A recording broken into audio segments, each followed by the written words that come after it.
Let's give a big hand to Daniel Frick.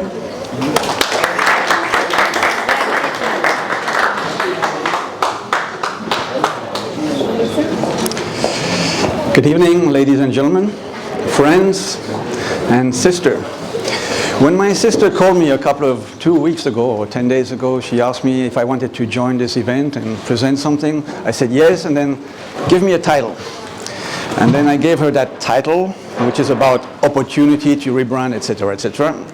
But after working on the presentation, I realized that I have to upgrade the opportunity to strongly recommend. And I'm going to tell you why, and I'll give you some pointers at the end of the presentation.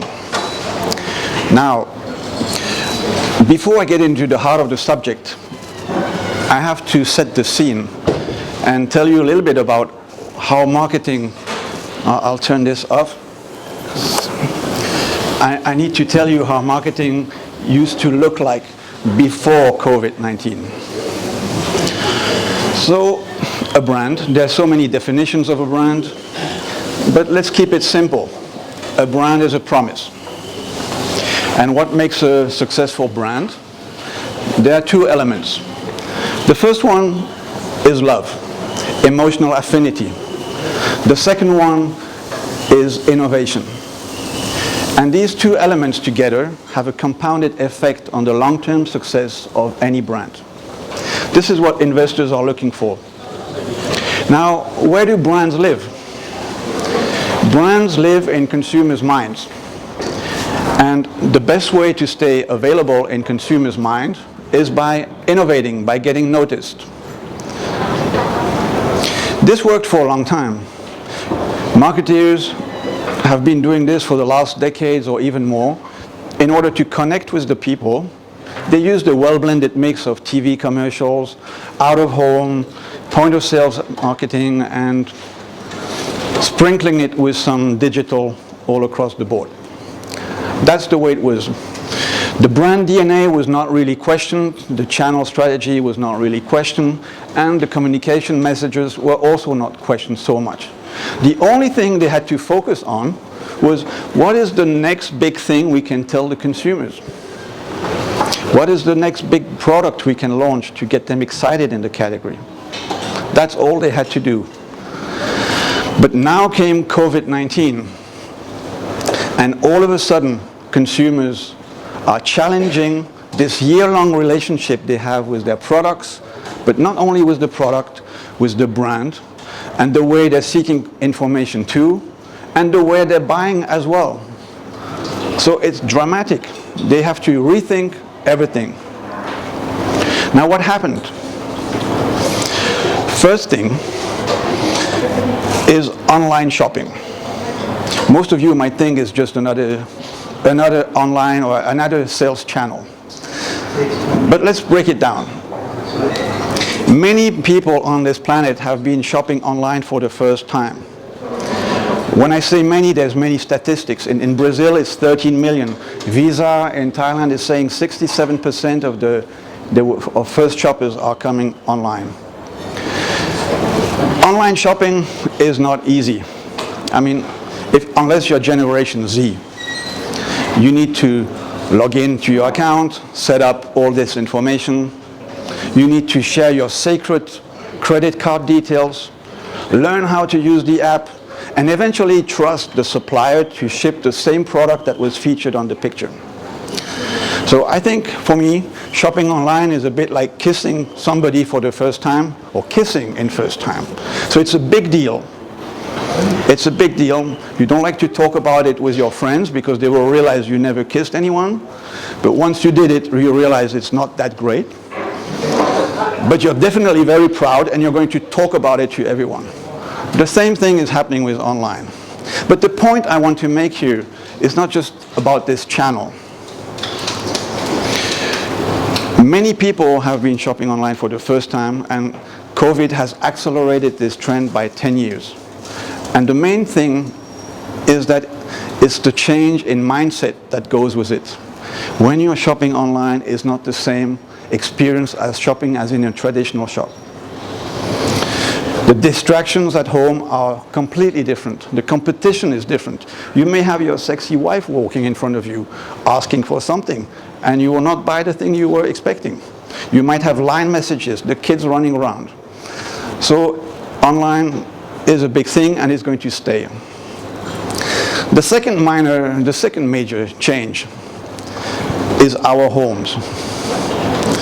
During COVID-19, our homes have become a command center in which we now live, eat, work, play, and connect.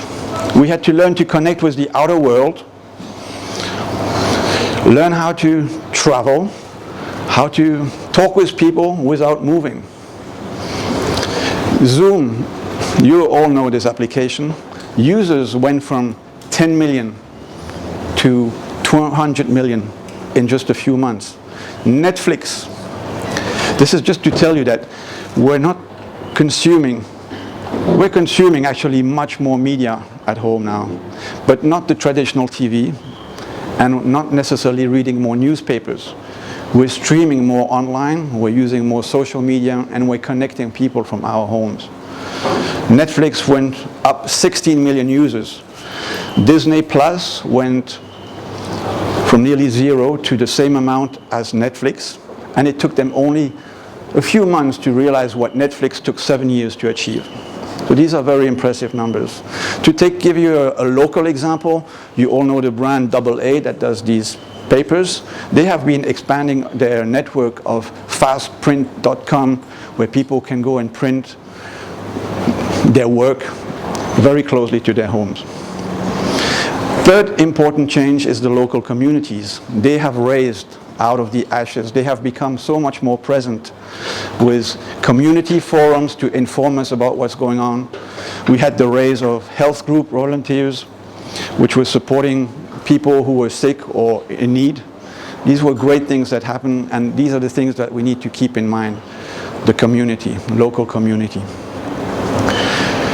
So these are just a few examples to show you that in a few months, consumers have been reinventing the world order, or call it the next future, as Mackenzie coins it, or the new normal, or whatever you call it.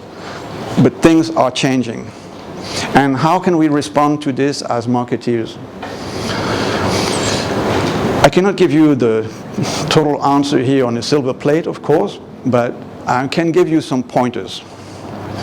The first thing, definitely, is you need to really go back to your drawing boards in terms of what your brand DNA stands for. Understand what you can offer to make a difference in this world, because this is what consumers are expecting. They're not trusting brands in the same way they used to do a few months ago. Now, the second thing to do, the first part, is to go back to consumer insights. And that sounds easy, but it's not. It's also expensive. You need to get back and understand and think differently to understand what consumers want, how they behave in this new situation, what are their attitudes, values, and expectations, and develop new propositions based on this. For example, hotels, those who are in the hotel business, they used to clean rooms before COVID in a way that it was not visible because they didn't want to disturb anyone. Now, people who go to hotel rooms, they want to be reassured that everything has been cleaned. So it's not just about communicating with the people, but you need to show them that you're cleaning. So now most hotels do the cleaning in front of everyone, so consumers feel better. The third point is you definitely need to become more digital. And by becoming more digital, I'm not saying that you should just put your TV commercial on YouTube. You need to add value. Add value in the sense of YouTubers and helping consumers understand more about your products, more about your brand, and eventually helping them to develop themselves. For example, if you are selling potato chips, make a fun story about explaining the calories in potato chips, and that it might be actually really fun to share your potato chips bag with your friends, because that will be double the fun but half the calories.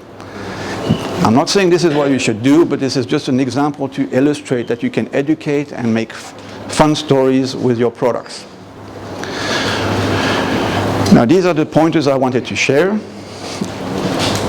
I believe that the brand remains the most important asset a company can own, and definitely one of the key competitive advantages in this modern industry. Thank you for your attention.